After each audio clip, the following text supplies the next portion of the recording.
ဒီနေ့မှာတော့ Gmail account အသစ်ဖွင့်နည်းလေးကိုပြပြပေးသွားမှာပါ Gmail ဆိုတဲ့ app ထဲကိုဝင်လိုက်ပါမယ်အပေါ်ထောင်းလေးမှာရှိတဲ့ icon လေးတွေကိုနှိပ်ပြီးရင် add another account ဆိုတာလေးကိုနှိပ်လိုက်ပါမယ် Gmail account မှာဖြစ်တဲ့အတွက် Google ဆိုတာကိုနှိပ်လိုက်ပါမယ်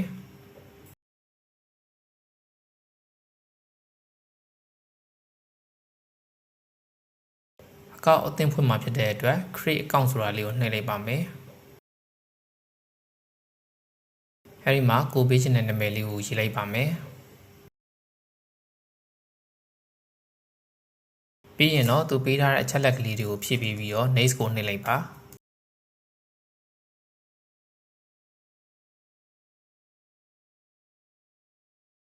အသစ်ဖွင့်ချင်တဲ့ Gmail နာမည်ကိုရေးပေးရမှာပါပေးချင်တဲ့နာမည်လေးကိုရေးပြီးတော့ရိုက်ထည့်ပေးရပါမယ်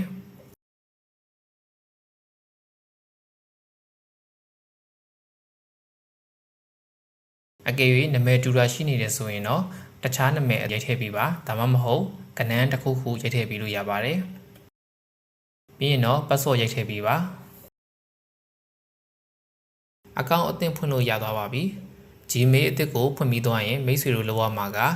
security နဲ့ပတ်သက်တဲ့အပိုင်းကိုတွားပြီးတော့ပြင်ဆင်ရပါမယ်။ဘာကြောင့်လဲဆိုတော့ဒီ Gmail ဟာ security ဘိုင်းမရှိဘူးဆိုရင် account hack ခံရတာမျိုးတွေ recovery ပြန်လုပ်ချင်တဲ့အခါကျလို့ရှိရင်အဆင်မပြေတာတွေဖြစ်သွားမှာဆိုလို့ recovery phone နဲ့ recovery Gmail ကိုထည့်ပေးဖို့လိုအပ်ပါတယ်။ manage your Google account ဆိုတဲ့ထဲထဲကိုဝင်ပါ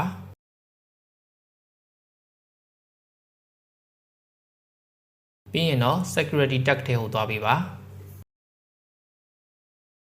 အဲ့ဒီမှာ recovery phone and recovery email ဆိုတာလေးကိုရှိပါတယ် recovery phone နဲ့ recovery email မှာမိမိလက်ရှိသုံးနေတဲ့ဖုန်းနံပါတ်ရဲ့လက်ရှိသုံးနေတဲ့ Gmail တစ်ခုခုကိုထည့်ပေးရပါမယ်။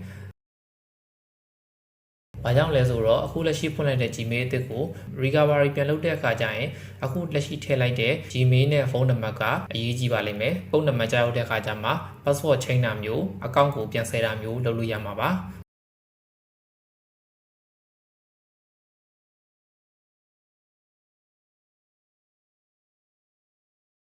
recovery ထည့်လိုက်တဲ့ Gmail ထဲကိုကုန်းနံပါတ်ဝင်လာပါလိမ့်မယ်။အဲဒီကုန်းနံပါတ်ကိုထည့်ပေးလိုက်ပါ။